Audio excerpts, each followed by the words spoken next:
Lovely. That's what I was waiting to hear. Welcome, everybody. Delighted to have you all here. Some familiar faces. Always a pleasure to see old friends. And hope everyone's weathering. If you're on the west side, we're all experiencing some real heavy rain. So just want to acknowledge that can create a little bit of stress. I hope everyone's doing okay, getting in and out, getting their groceries. It has an opportunity to kind of hunker down and stay safe. My name is Mike Peroni. I am the executive director of the Northwest Ag Business Center. My elevator pitch is always we provide business technical services for agricultural enterprise. And we have several core competencies, not the least of which is organizational development.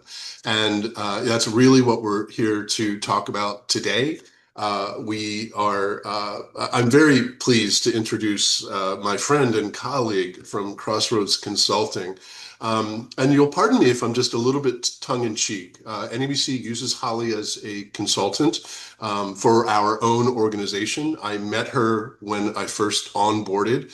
I've worked closely with her on several NABC initiatives, and she has been instrumental in supporting NABC's work developing regional food hub and other cooperatives. She represents several of the food hubs in Western Washington, as well as those in the Northwest Food Hub Network, or I should say consults with and provides services to. And she also works with several community co-ops and others. So really has her finger on the pulse of the cooperative community. And what I found is she is excellent at providing sort of new and creative solutions to issues, and also carrying with her a treasure trove of what not to do as a result of her, decades, or I'm sorry, just years of experience in cooperative development in Western Washington. So without further, please, a warm welcome for Holly O'Neill. Thanks, Emily, for that opportunity. Yay. Thank you, Mike. That was nice to hear those things from your mouth. And I'm really glad to meet you all. I think I know most of you, at least by name. And Melissa, where are you coming in from? I'm going to look at the chat. Melissa Stewart, there you are. North Central Would-Be Farmers Market. Awesome. These things I'm going to talk about today will definitely apply to farmers markets, and I've worked with those as well. And then Paula, where are you coming in from? Whidbey Island. I work with, or I'm starting to work with Whidbey Island Grown. My background is retail uh, produce. I worked in California for a great number of years, and I'm trying to help Whidbey Island Grown grow and be more sustainable. Fantastic. Okay, well, if when we get to the second part of this presentation, we can all jump in, tell a little bit about what we're working on or where we're struggling with, and I'll do my best to provide ideas for you, and we can talk things through. I also see my friend Kenna Eaton is here. Hi, Kenna. So glad you're here from the Food Co-op in Port Townsend. Hello. I'm just listening in because I saw Holly was talking. So, yeah, I have a lot of connections to the natural food world and to locally grown products, and I'm just fascinated to hear what's going on. Right on. Thank you for being here. So Kenna has just been a champion for local food at the Food Co-op in Port Townsend and has just done amazing work there as their general manager. So thank you, Kenna, for being here, and please chime in at any point. Okay, so I'm going to give, I have a little frog in my throat today, so you'll have to forgive me. I'm going to give us a little slideshow. And if you want to stop me during this and just ask a clarifying question, that's fine. Otherwise, I'm going to go, like I said, for about half an hour and then have about half an hour for your questions. All right, let's see here. So today I'm going to talk about cooperatives, and I'm going to give a little overview of cooperatives because I think it's important to just always have that grounding and something you need to be reminding your board and your membership and your staff all the time, if you're a co-op, what that means. And so we're going to do a little bit on that. Then I'm going to talk about the role of the board of directors, the board management relationship, and then offer some protocols and best practices for your boards. So let's start with co-ops. So a cooperative is an organization or enterprise owned by and operated for members for the purpose of producing some common value or benefit. And here is a little meme somebody sent me. This is the most radical part of today's presentation. A little meme someone sent me a couple of days ago, and I thought, well, how apt. Here we are in this time of late capitalism, and we're finding ourselves really in a very interesting place where we have expensive, teachers are broke, the workers are broke basically, and not able to make ends meet, but somehow the expenses of getting those services is very high. And I'll just point to this one. Food is expensive, but farm workers are broke. How? How is that possible? Where is the money going? And of course, we all know where it goes.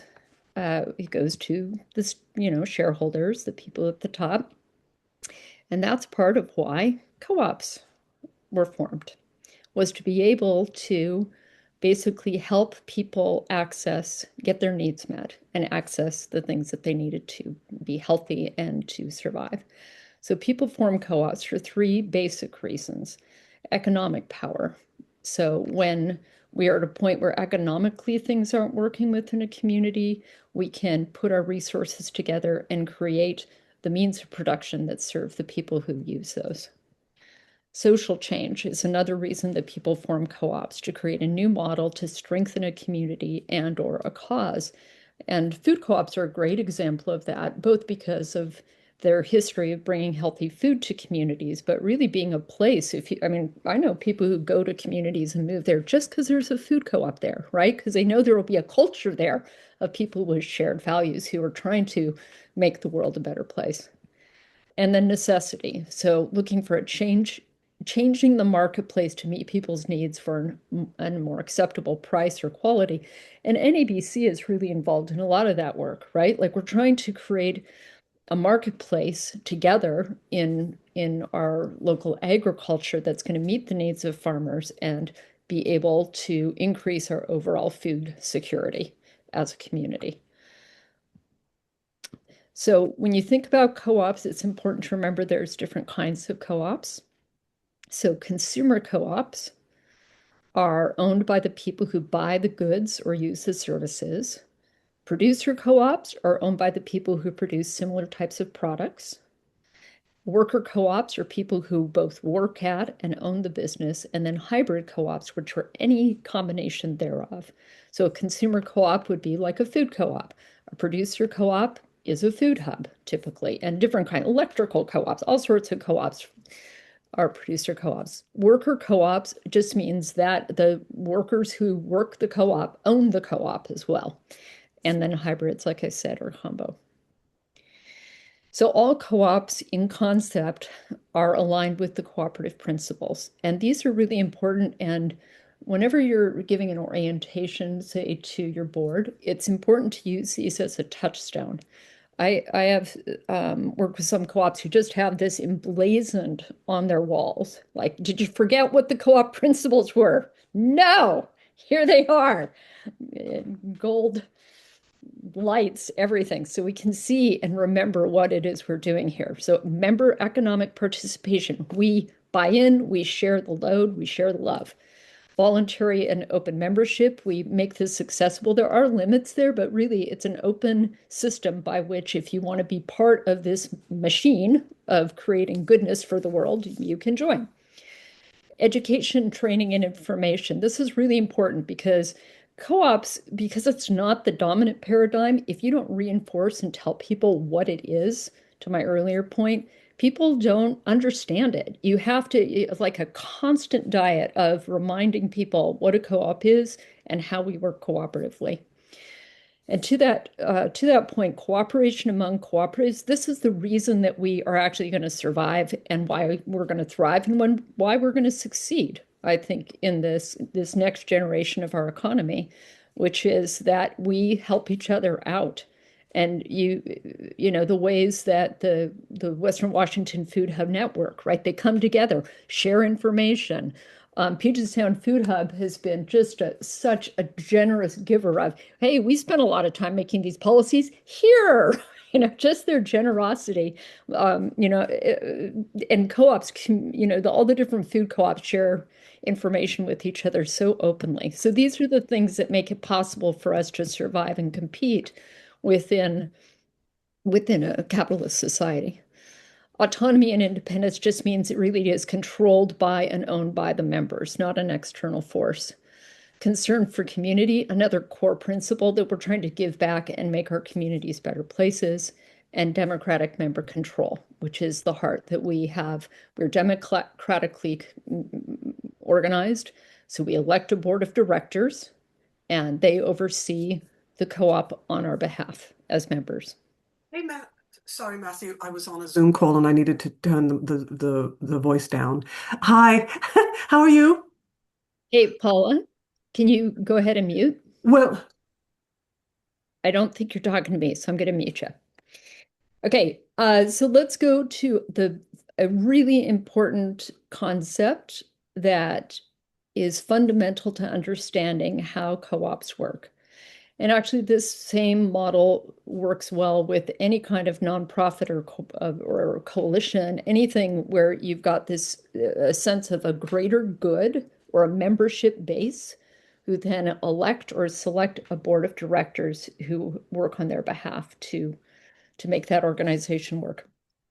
And then the board hires or assigns what I'm going to call, for the purposes of this meeting, a direct report. So what that is it's the person who is actually going to be in charge of those operations. Because a board of directors, yeah, they can run an organization, but it is really hard to do that long term. So ultimately, they're going to get to a point where they're economically able to hire somebody to manage their co-op. So a direct report just means that could be a general manager, an executive director, a CEO, or sometimes you get co-GM teams. You get a team of people who are in that seat of the direct report. And then they manage staff, and then that gives to the community. So the members empower the board and delegate authority to the board. The board empowers and gives authority to the direct report, whoever's in that seat. The direct report empowers and delegates to staff, and so on, to give the goods and services to the members in the community. So the accountability stream goes back up. So the staff report up, the direct report reports up, and the board reports up to the members at their annual meeting. So if you ever wondered, why do we have to have an annual meeting? Part of it is to uphold your democratic system, right, to elect your officers, and the other is to report out to your members, right? This is your moment of accountability to say, here is what we did with your co-op. So this is a really important concept to understand. So now let's look at how this particular relationship between board and management. So, and sometimes I'll use the term direct report to mean a person or a small group of people, or sometimes I'll use it just in general. I'll use the term management, same thing. So governance is that board level, and the board is responsible for that broad oversight and long-range thinking, and the operations are the day-to-day management of your business. So again, unless you're at a point in your development where it's just everybody's doing everything, this is a really important distinction about the differentiation of these roles. And even though the board is the authority above the direct report, what you're going to want to see in their relationship is really a balance of power. If you've ever seen this image before, how this is like a scale. So you don't want a board that is just a yes board, a rubber stamp board is what they call it. And you also don't want a board that's micromanaging, right? And those would be like the extremes where the board is out of balance with management. So you want a board and management that are actually really seeing each other as one team and helping each other out while still respecting each other's roles. And by the way, well, you can get this slideshow if it's helpful for a reminder. All right, so your responsibilities as a board are to uphold the fiduciary role, engage in long-range thinking and planning, ensure your board perpetuation and performance, employ the direct report and delegate authority, articulate and monitor governing policies, and ensure member linkage. And member linkage in co-ops, it just means what's the relationship that the board has with its members. All right, so that's the basic, your responsibilities. I want to mention that this part is harder than it's actually not that easy being on a board and doing it well, because the tendency, the inclination will always be to amuse yourself, engage yourself in the operations. But that's not actually where you bring your greatest value. Where you bring your greatest value is you have the ability to look, pick your heads up and think long term and look at the environment and think about where that co-op is going and how to actually make it serve its purposes at whatever level you can imagine that is feasible. But that's where we're going. And you are in a unique position to do that. So it is a matter of discipline to not just sit back or like have that, oh, let's just talk about what you're doing, Miss, direct report. So easy to do that. Remember, your guiding documents are your articles of incorporation, your bylaws, your board policies, and your strategic plan. Really helpful to have a strategic plan if you don't have one already. Your fiduciary duties, these are important. Just remembering you have to disclose potential conflicts of interest. So this is tricky when we have food hubs and when we have farmers markets, because you do have a stake in the game. So you need to pay attention to those moments when you're going to make a decision that will benefit you personally, you or your family, and disclose those and likely abstain from a vote.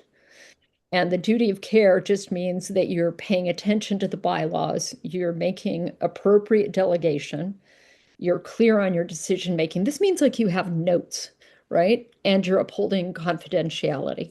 This stuff is there. I could do a whole class just on this, but the main thing is that if you have good, clear minutes, not long minutes, we don't want all the details. We want just simple, clear minutes. Like here was the point, here's the decision, here's the vote. If you should get sued, and you have director and officer's insurance, which you all should have, if you get sued, you don't have to do you don't have to have done things correctly, but you need to show that you were paying attention and that you acted in good faith. And if you were paying attention and acted in good faith and have good records, you're going to be fine 99.9% of the time. So that's why just you taking care of business is part of your responsibility. All right, board protocol. If the board just shows up and maybe they come and maybe they don't, maybe they read their packet, maybe they didn't. If you have a sloppy board, it's going to really weigh down your co-op. It's going to make it hard for you guys to move forward. So you want to really encourage the board to be disciplined, where they show up on time. They have read they've read the materials and that the materials came in advance, so people had time to read them. Also that in board emails, you don't ever do conflict over emails, right? And we're at a point we've all learned that lesson. Don't do it. Don't go down that dark basement. And if you don't know what is happening, if you're getting confused, you call the board president and you let them know if you can't attend.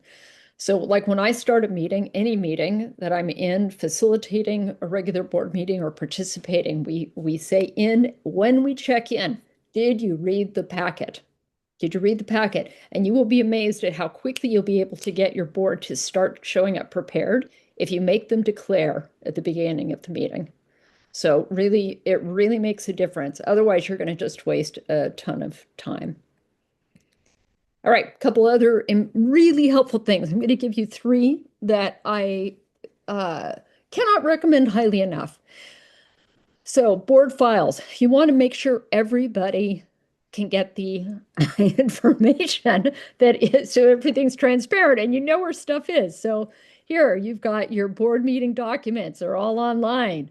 The member statement of agreement, that's like when members come on, board members, you'll sign a confidentiality or a code of conduct or both. Anything about, there's your policies, there's your bylaws. That this case, the board handbook files include the bylaws and articles of incorporation. So this is really important. If you don't already have a nice, clean online board handbook, you can use Dropbox, you can use Google, you can use the, Teams. There's all sorts of platforms. Some of them cost money, but most of them don't. So you want to start migrating your stuff and making sure it's accessible. All right, the other thing, this is number two, the second really important tool is your board calendar. And I can give you guys a doc version of this, and there's a couple of different formats. But basically, if you have a clear calendar for what happens at what point in the year, that makes your agenda planning super easy because you know what has to happen. And you can always add more in. You can add like your strategic conversations, like what are the big issues you want to be thinking about this and talking about and thinking ahead into how you're going to move this organization forward. But there are a lot of things you need to do. So they're all set up for you. And you just refresh that every year. And then the third important tool is really well-organized agendas. So if you look at this format, which I was taught by my mentor 30 years ago, and now you see different variations of it because I'm not the only one who's figured out that the structure of your agenda is critically important to how effective your board is.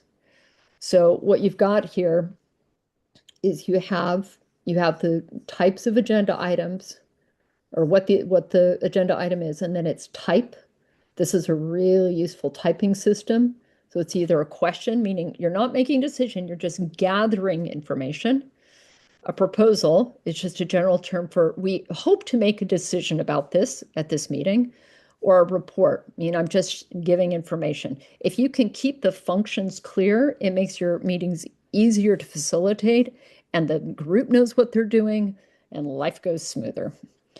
So, and then you have whether or not the materials are attached, who is the presenter, who's going to lead it up, how many minutes it's going to take, and then a category, this column on the right, so you can actually, everybody's tracking. So if everybody's tracking and they know what's there and they know its function, then the meeting holds together and you can move through things.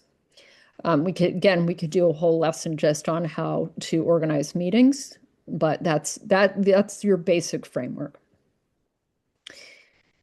I want to just then go through in the minutes I have left, just two quick concepts.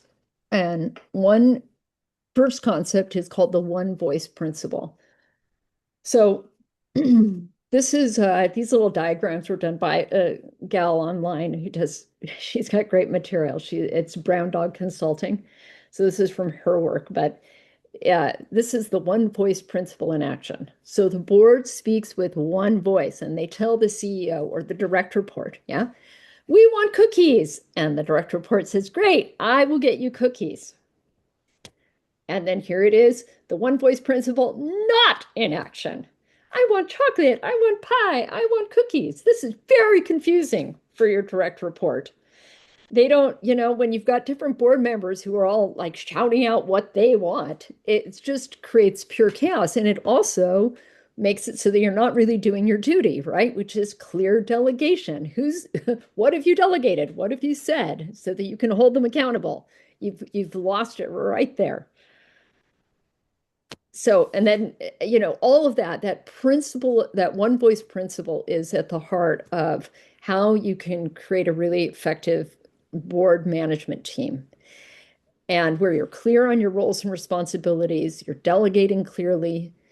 You as a board are being a good boss, which means you're setting goals and monitoring performance systematically, and you're showing appreciation and respect.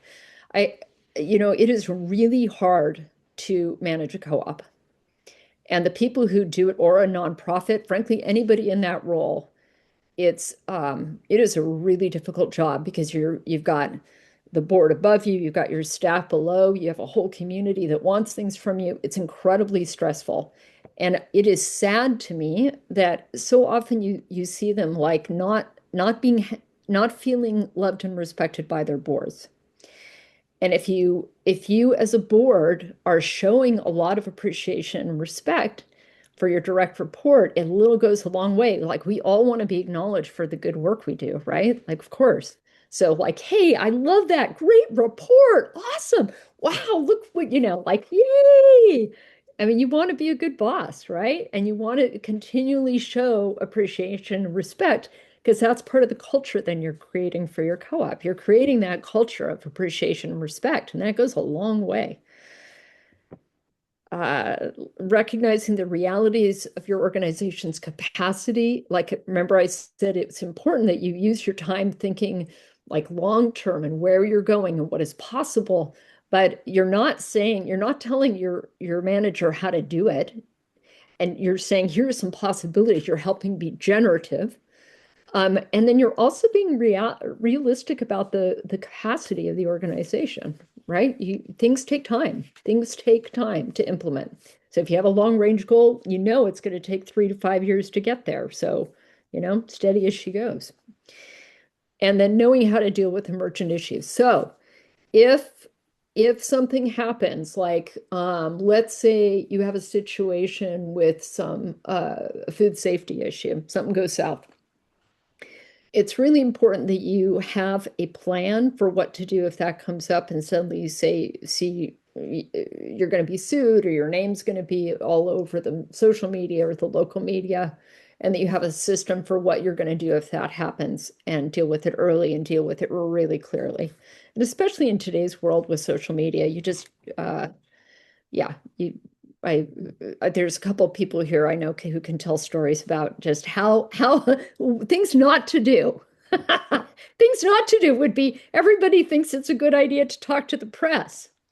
That's the thing not to do, or post things on social media in response to an attack against your organization. Don't do that.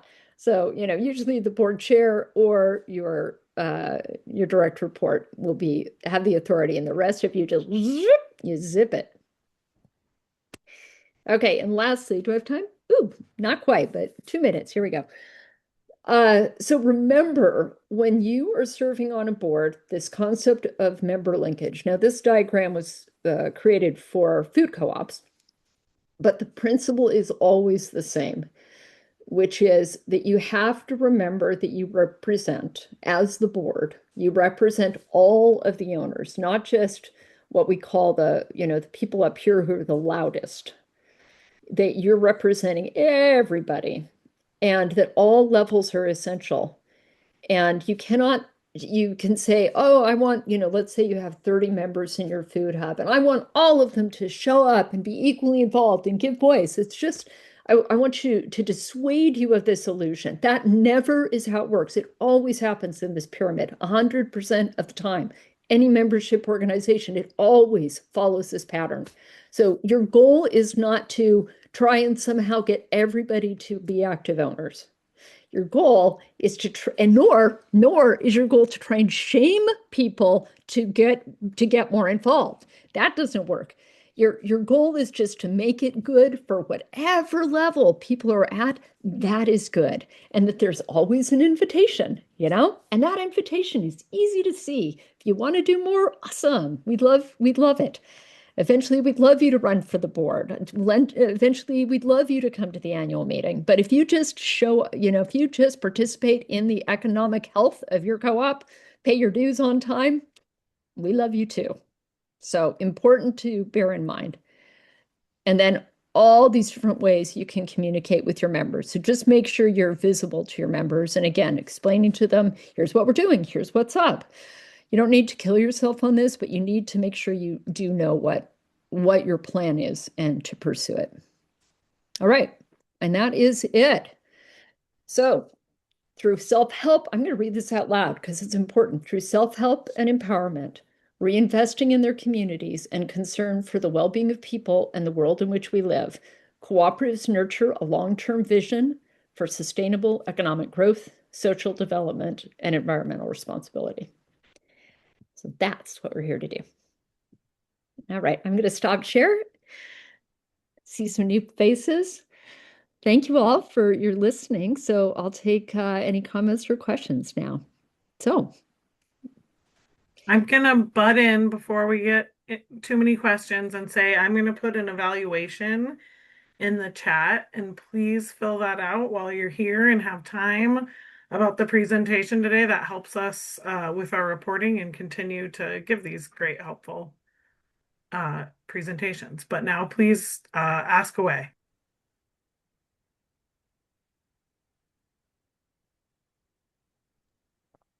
I'll get it started. I would love to use some of the resources that you showed. Would you be able to give us that like minutes, the template to share as an individual document in addition to that PowerPoint?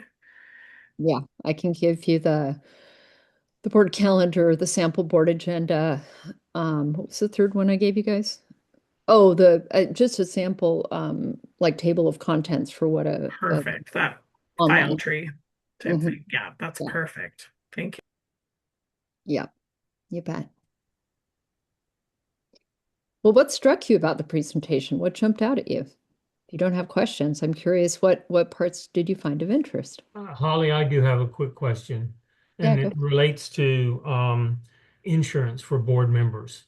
Yes. I don't know what other, co-ops may have, but I found here at Woodby Island Grown that that's something that we don't have currently in our budget. And on other boards I've been a member of, we've had insurance for, board members. Is there some organization that other people use? What are boards doing? Yeah, well, you want director and officers insurance, D&O Right. insurance, right?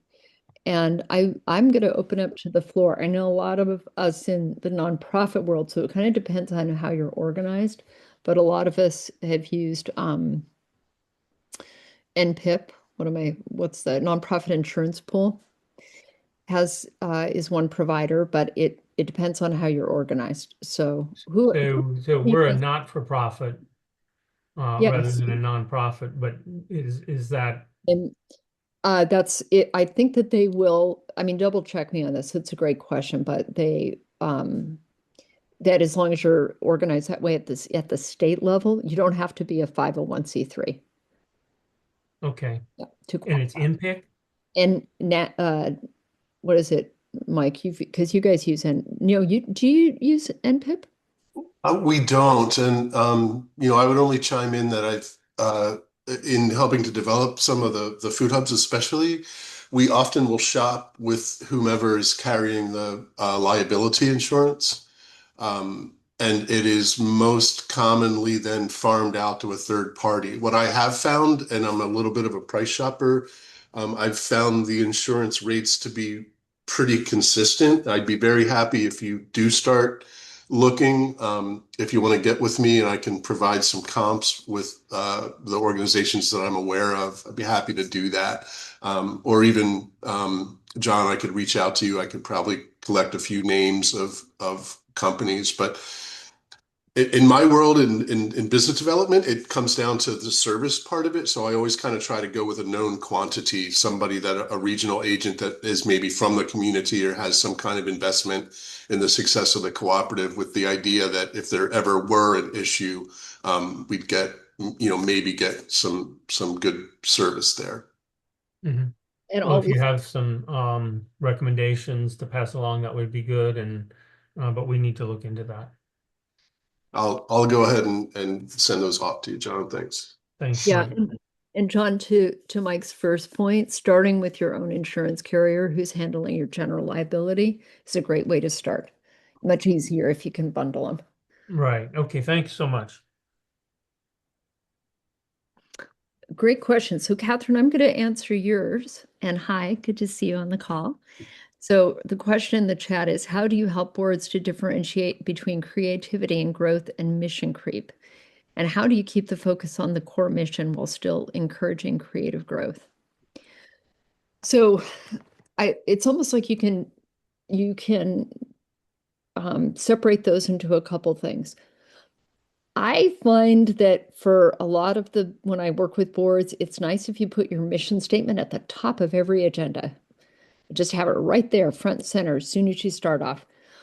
And that's important to keep reinforcing that.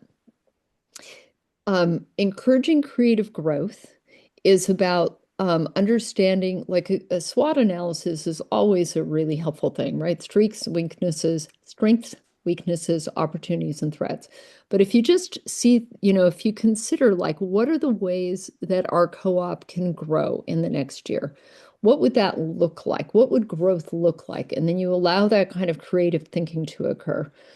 All the ways you could grow, what it would mean for your members, what would it mean for the co-op, how big could you get, how big do you want to get? And then just know that at the end of the day, you're going to have to slow down and evaluate and come to agreement and articulate that in a plan.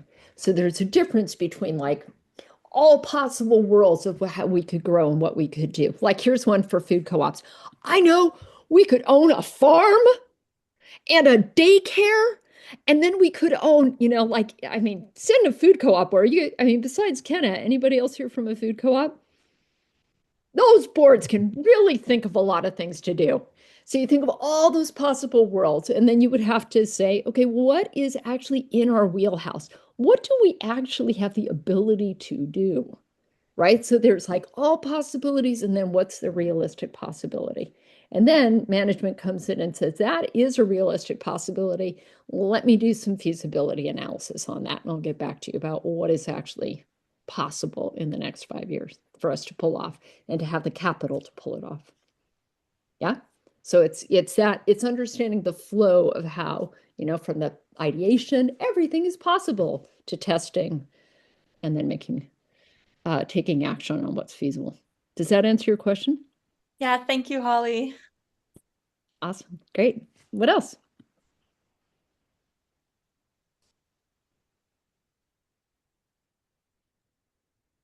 If I may, and it almost feels like cheating, but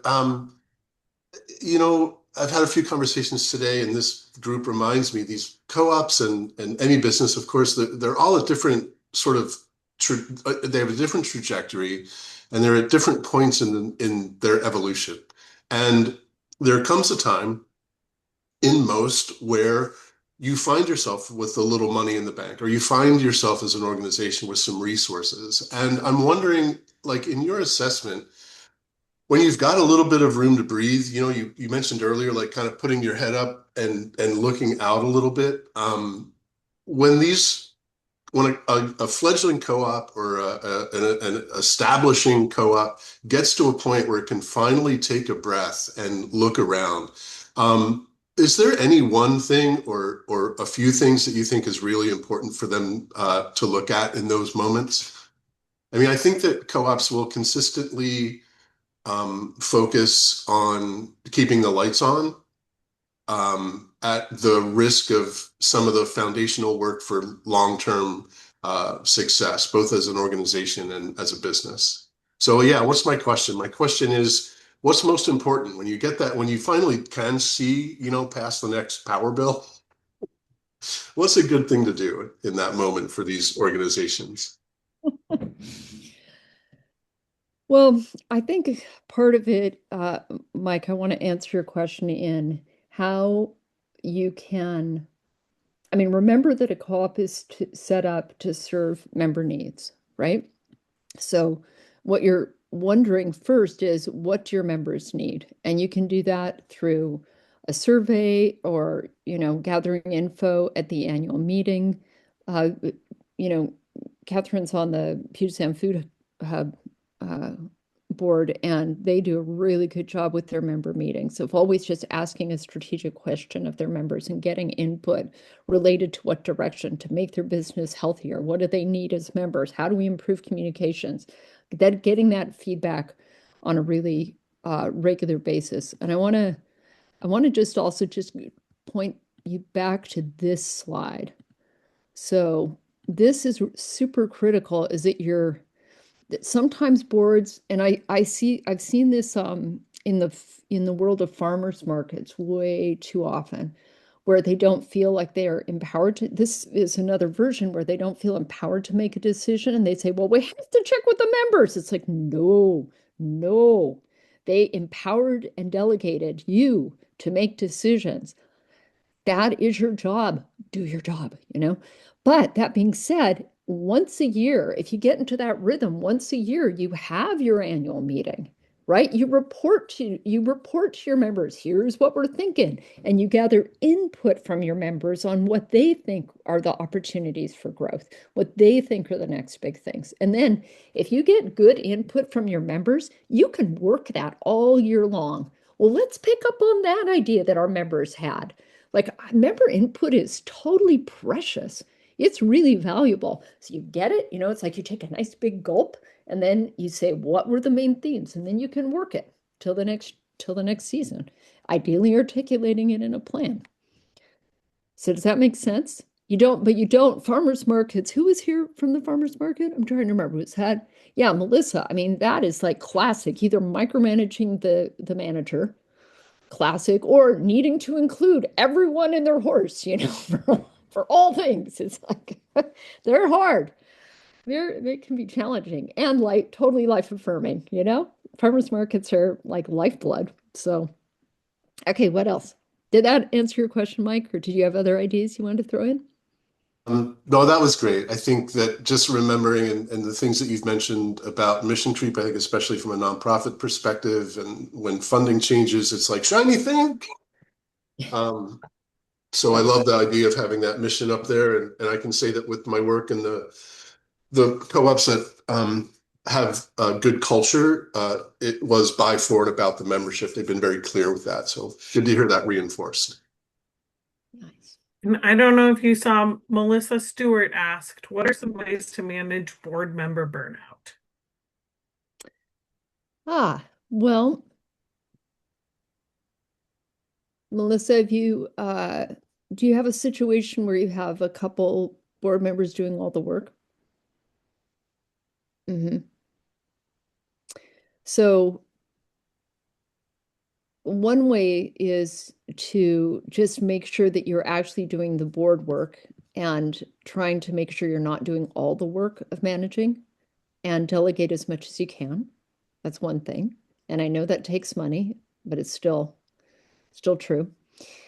And then secondly is to just really consciously carve out time in your board meetings where you're talking about what is the work that our board needs to do and how are we going to divide that equitably.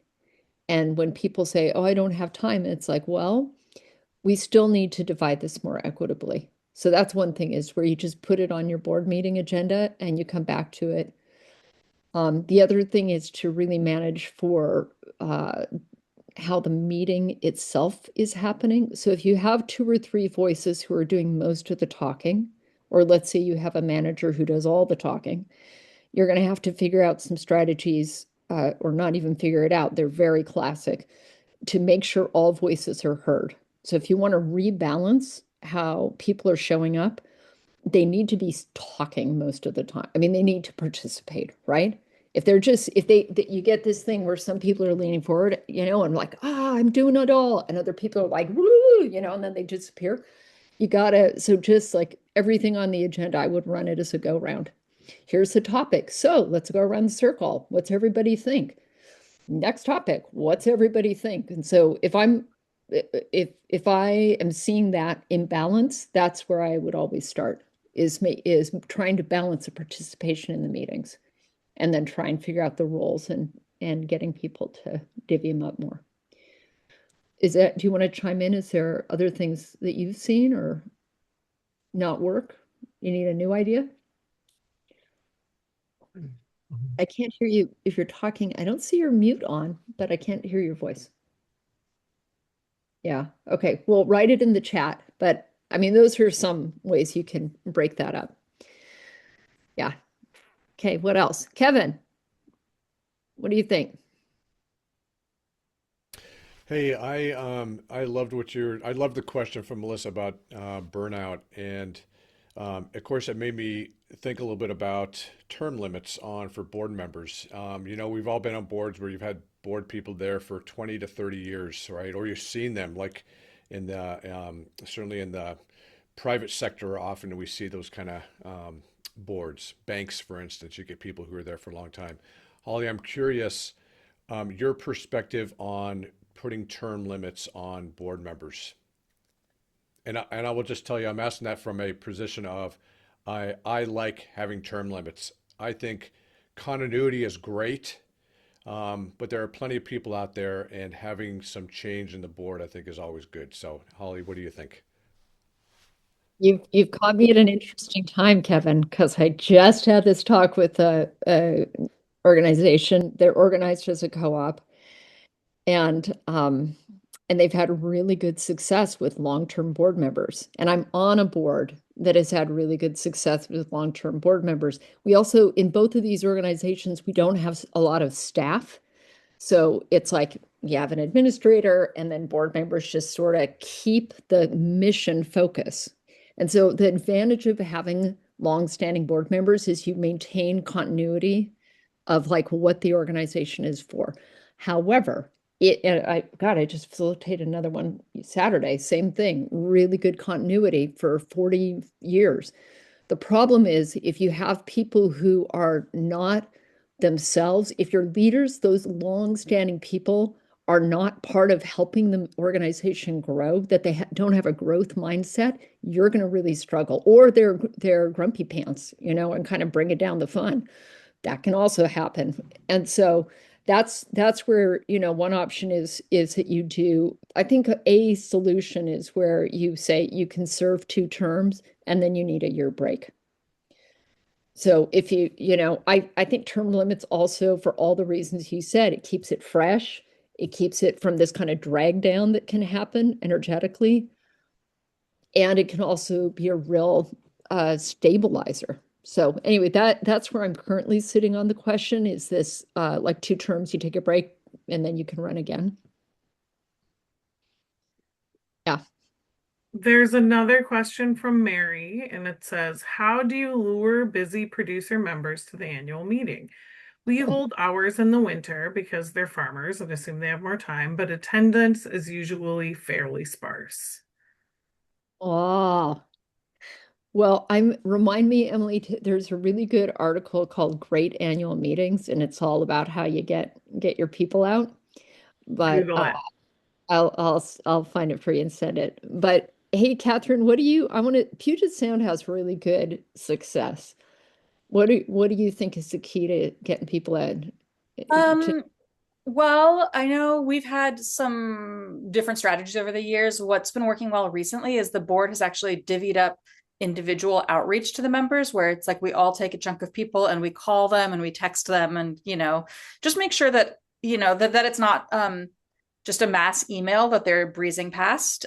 So that kind of like personal direct outreach to try to encourage people to show up. And then we also have food at the events, which I think I think it's not nothing. And so between those things, I mean, those are our main 2 strategies at the moment. I think it's a fun event because people get to, come together and see each other in in a way that's not very typical for the member owners. So I mean, everybody's kind of off doing their own thing, running their business. So it's still, I mean, hovers at just barely over the minimum needed for us to have quorum. So, you know, there's still work to be done, but I think it's, you know, it's all right. It's going okay. Slightly positive. Yeah, you can, I mean, there's making it, I think feeding them, making sure that you've got an opportunity for them to give input, an interesting speaker. I'll send you the article because there's a lot of ways. I mean, at a community food co-op at our peak, we were like having 700 people show up, you know? So that's good. And then you see down at Skagit, and we're having, you know, up to 20 was a good day for their annual meeting. And that's not to say, it's just like we had approached it so differently. And then you start to build the expectation. So the best way to get member feedback in your co-op, personal contact is always great, but then you've got to figure out how you're going to filter it back to your board. But I think surveys are good. I think a survey annually is a fine idea.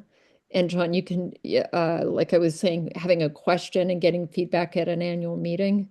But if they don't come to, and you can do it alongside the annual meeting, like I'll do a survey that'll go on the tables at the annual meeting, complemented with one that I send by email.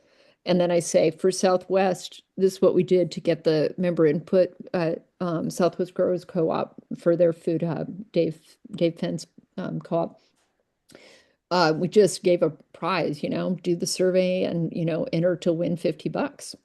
People often do respond to surveys, and for the value of the data, $50 is nothing, you know? You do a Survey Monkey and get feedback, and that's how we got our strategic plan to really make sure it reflected the members' views, because we tested it with the members. We got input, we tested it, and we had really good participation. Kenna, what do you think? I see your face. I was just going to pop up. I have no luck with the annual general meeting. 30, doesn't matter if it's in person or online. But what helps in getting people to respond to vote is, or for their opinion, we give $1. Now, that doesn't sound like a lot, right? But we give it to the food bank because that's what people care about. And, you know, I've got 7,500 members, and I have at least 750 people voting. When we didn't pay them to vote, we did not get that. So I'm just saying it's work for us, and it's a small amount, but it's going to a cause that they all care about. And so I think it's then like much easier for them to give an opinion or to vote and do good.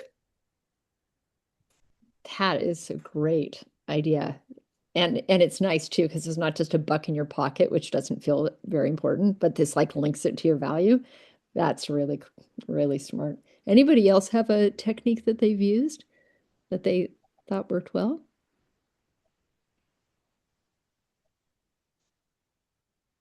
Okay, well, if you think of them, you can go to the Western Washington Food Hub Network meetings, which happen every other month, and that NABC with Emily there putting them together, and Mike cheering from the side, go food hubs, go food hubs.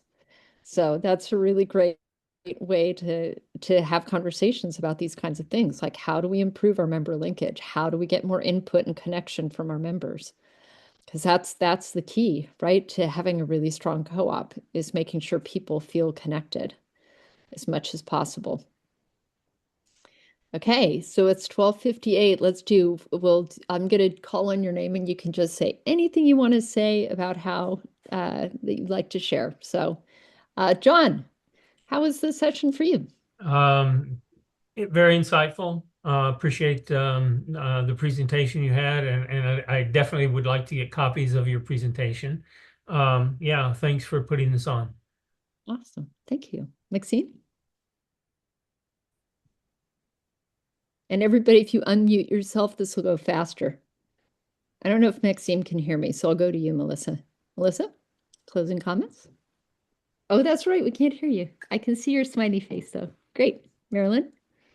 Yes, I thought it was wonderful, Holly. I'm familiar with a lot of your framework for thinking about this, but you just delivered the message so clearly. I also really appreciated hearing comments from others who are struggling with some of these issues and the creative solutions they've come up with. It's fabulous. Here. Thank you. Paula? Presentation was really wonderful. I'm so new to the board, actually not even yet quite on it, but I've been a purchasing member for over a year. So I'm really looking forward to seeing what we can do. I think the Would-Be Island Grown is at a more nascent situation. So some of your framework, etc., was wonderful. I think some of it is very key to us getting on track and being able to plan and get over the humps and challenges that we face at the moment. So it's really a great framework to at least have in place going forward. Yeah. So thanks a lot. It was good. Awesome. Thank you. Catherine? This was really helpful. I feel like, I've done multiple trainings with you specifically as a board member, and it's just I can never hear this stuff enough. It's such good reminders to just kind of refocus and to stay keep my eyes on the strategic goals of the organization. So thank you. I always appreciate it. Thank you. Mary? I appreciate this whole seminar, basically, because that's what it felt like in a very short hour.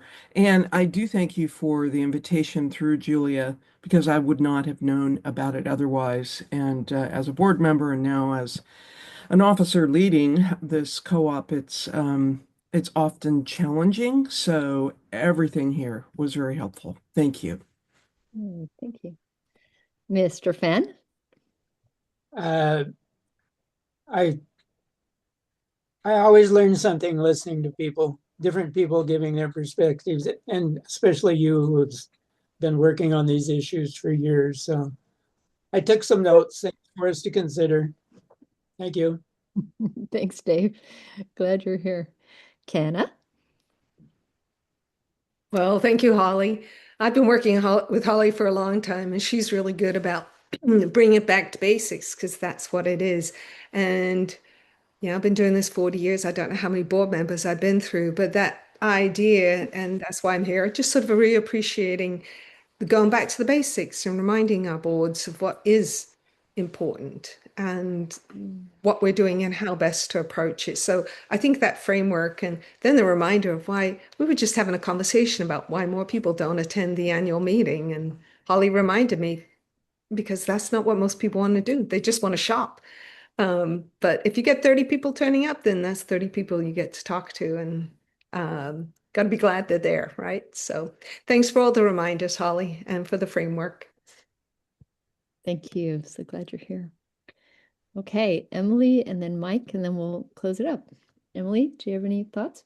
I second what everyone else said that I always appreciate your insight. You have such experience, and it's nice to see kind of the big picture of how everything works together. I also want to remind everyone we have another Lunch and Learn this Thursday that is for Transition to Organic with Northwest Transition to Organic Partnership Program. So please, the people in this room are perfect to share it with your members.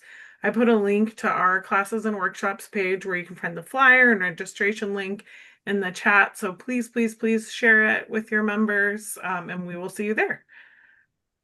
Thank you. Thanks for organizing too, Emily. It's brilliant. Okay, Mike. Yeah, thank you, Emily, for guiding us through this today. Thank you, Holly. Thanks everybody for showing up. I think would feel irresponsible if I didn't share a little magic trick that the Olympia Farmers Market used to use, which was to provide the stall assignments at their annual meeting.